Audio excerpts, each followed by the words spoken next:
There was once a place on Earth so densely packed with people that a single postman covered an entire city's mail on foot, weaving through corridors so narrow that two people could not pass without turning sideways.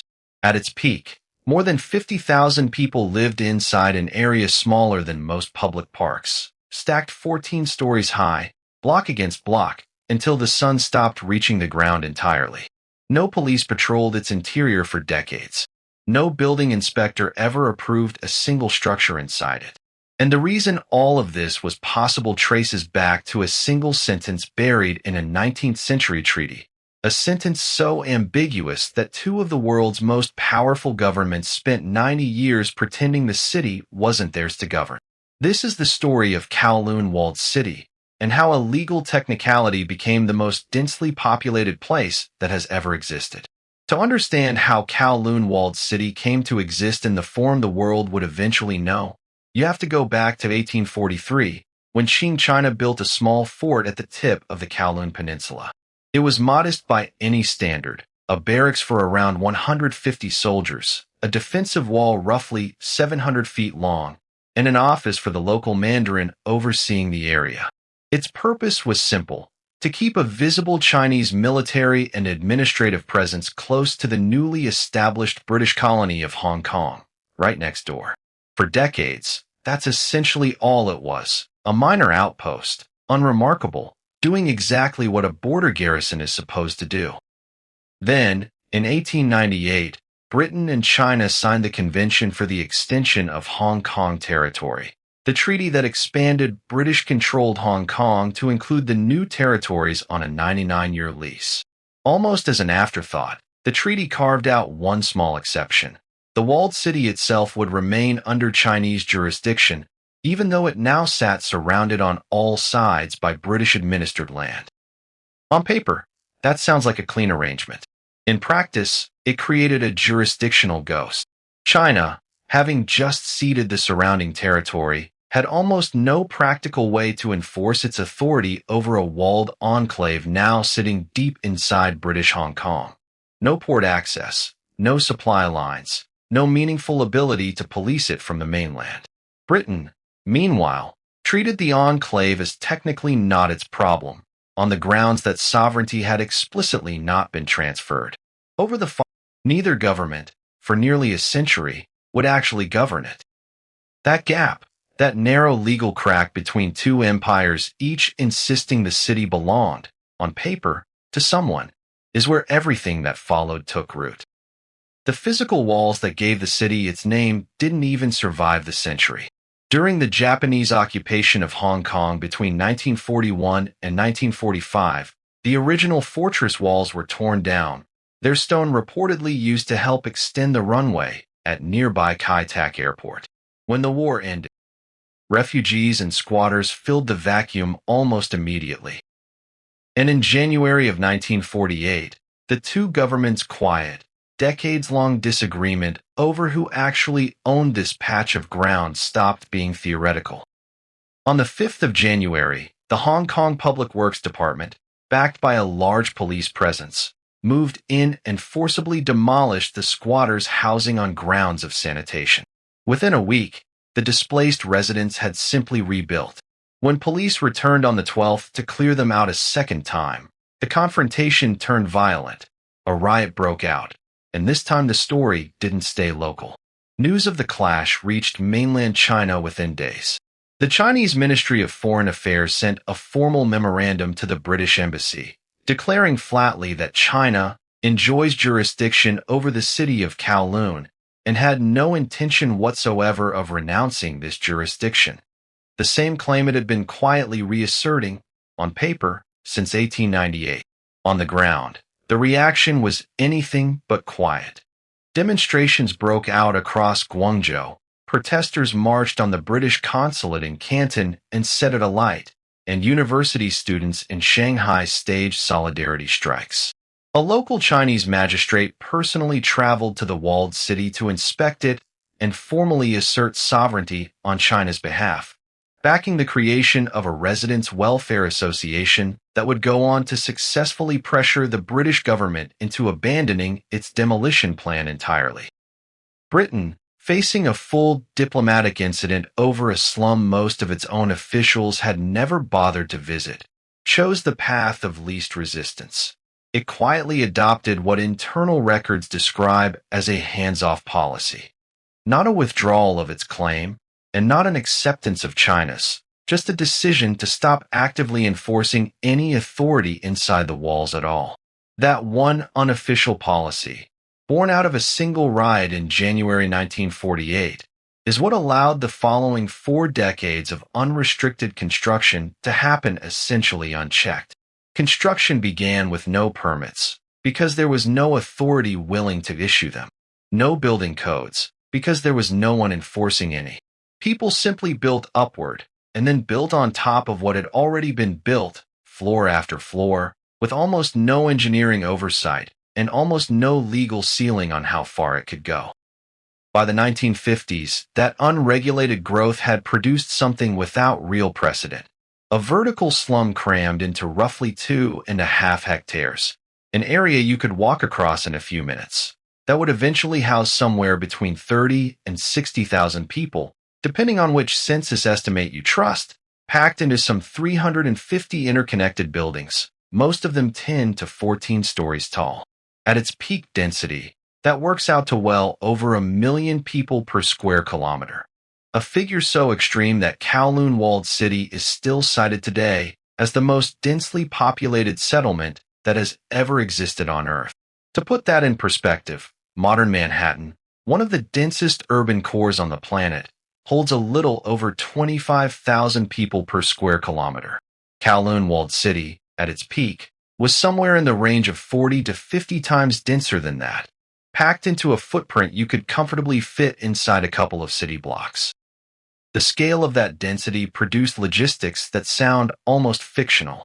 Mail delivery inside the city fell to essentially a single postal worker who navigated the entire maze on foot, memorizing a system of addresses that bore only a loose resemblance to any official numbering, because there had never been a municipal authority to assign one in the first place.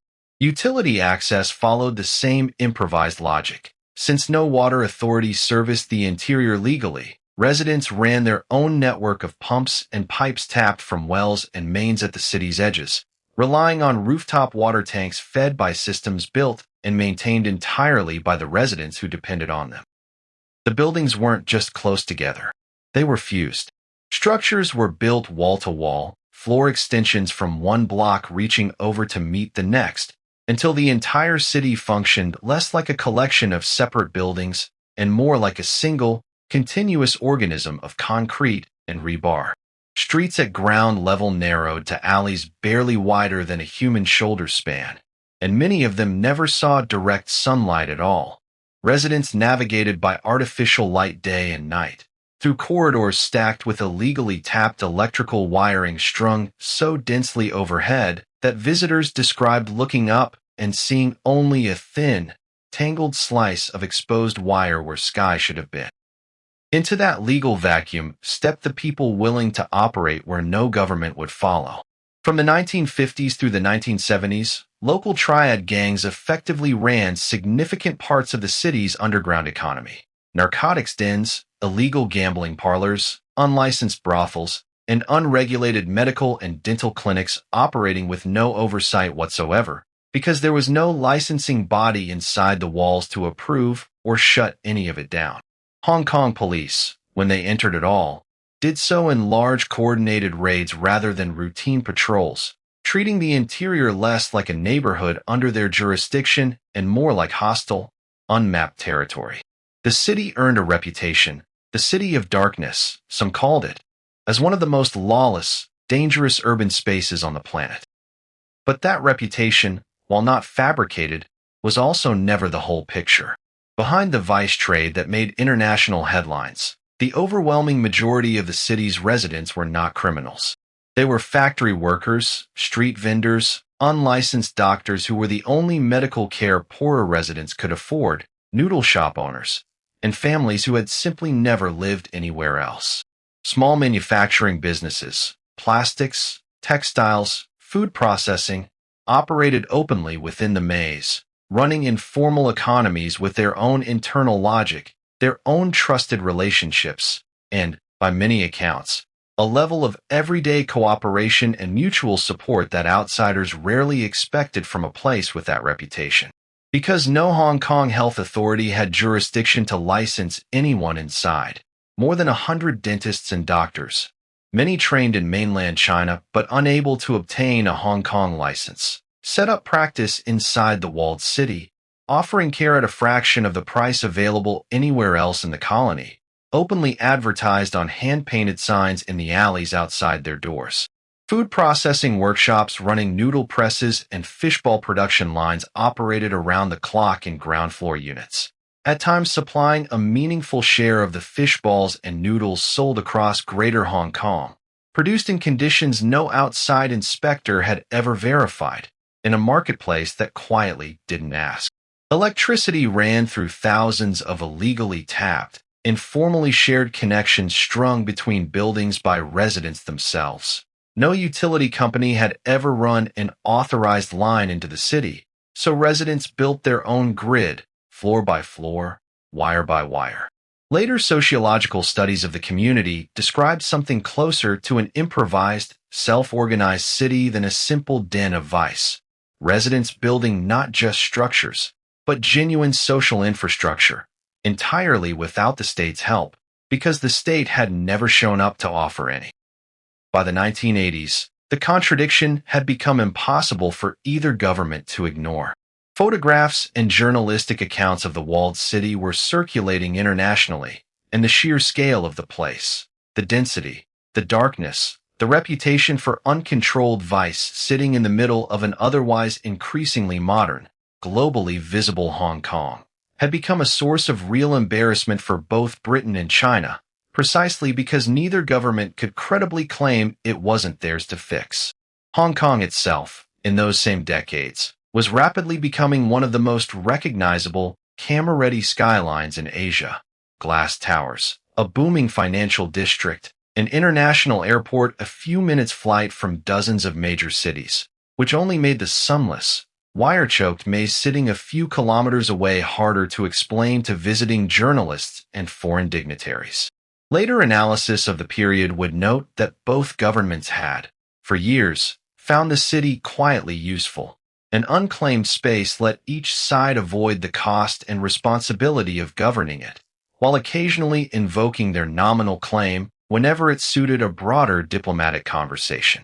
It was a convenient ambiguity, right up until the two countries actually had to agree on Hong Kong's future, at which point the same ambiguity became a liability neither wanted attached to the handover.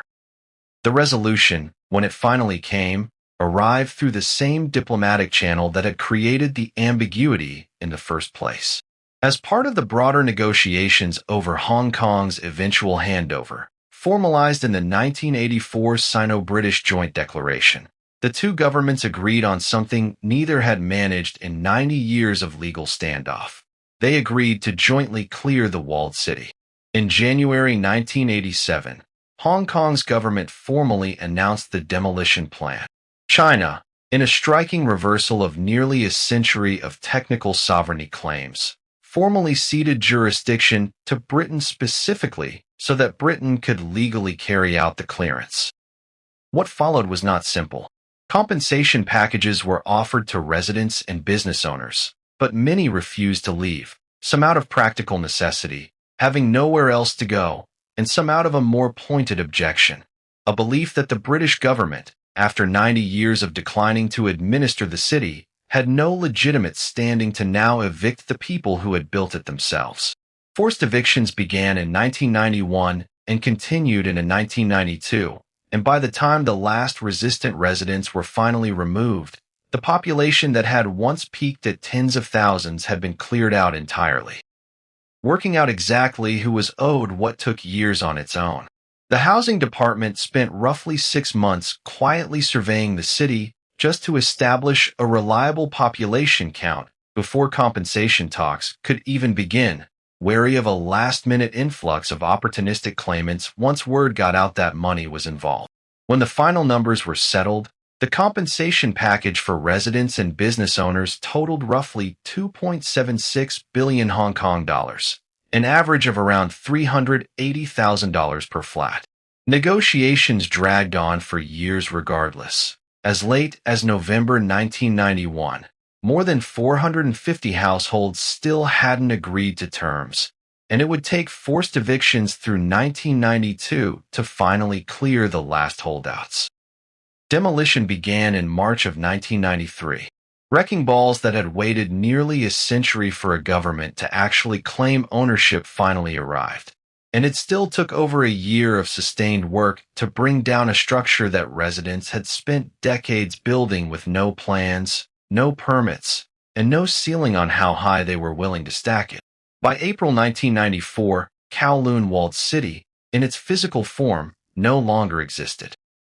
Where it once stood, the Hong Kong government built a traditional Chinese garden park, completed in 1995, manicured lawns, ornamental pavilions, and a handful of preserved foundations and artifacts from the original Qing-era fort, the same structure whose ambiguous legal status had, more than a century earlier, set the entire chain of events in motion.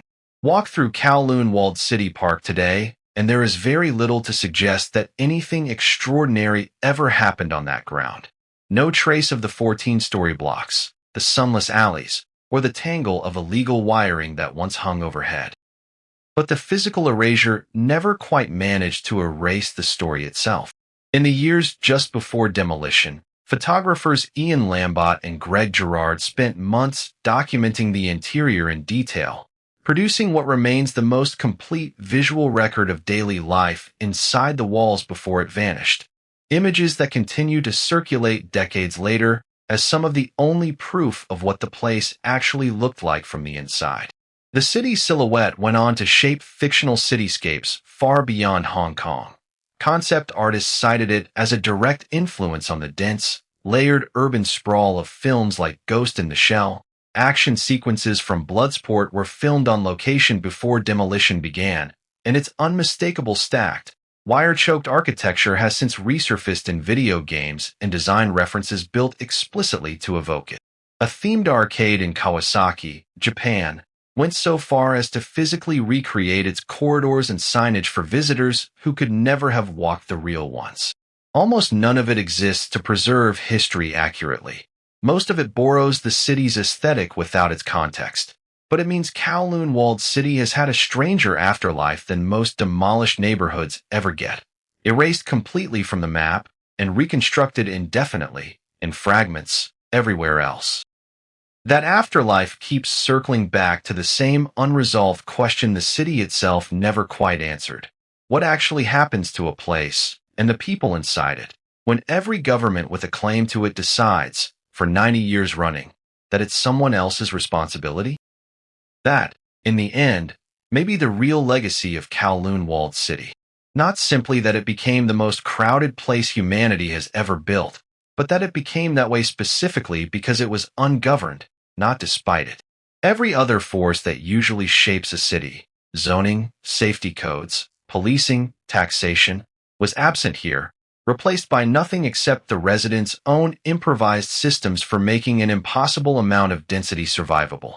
It was, by most accounts, one of the most dangerous places to live in the world.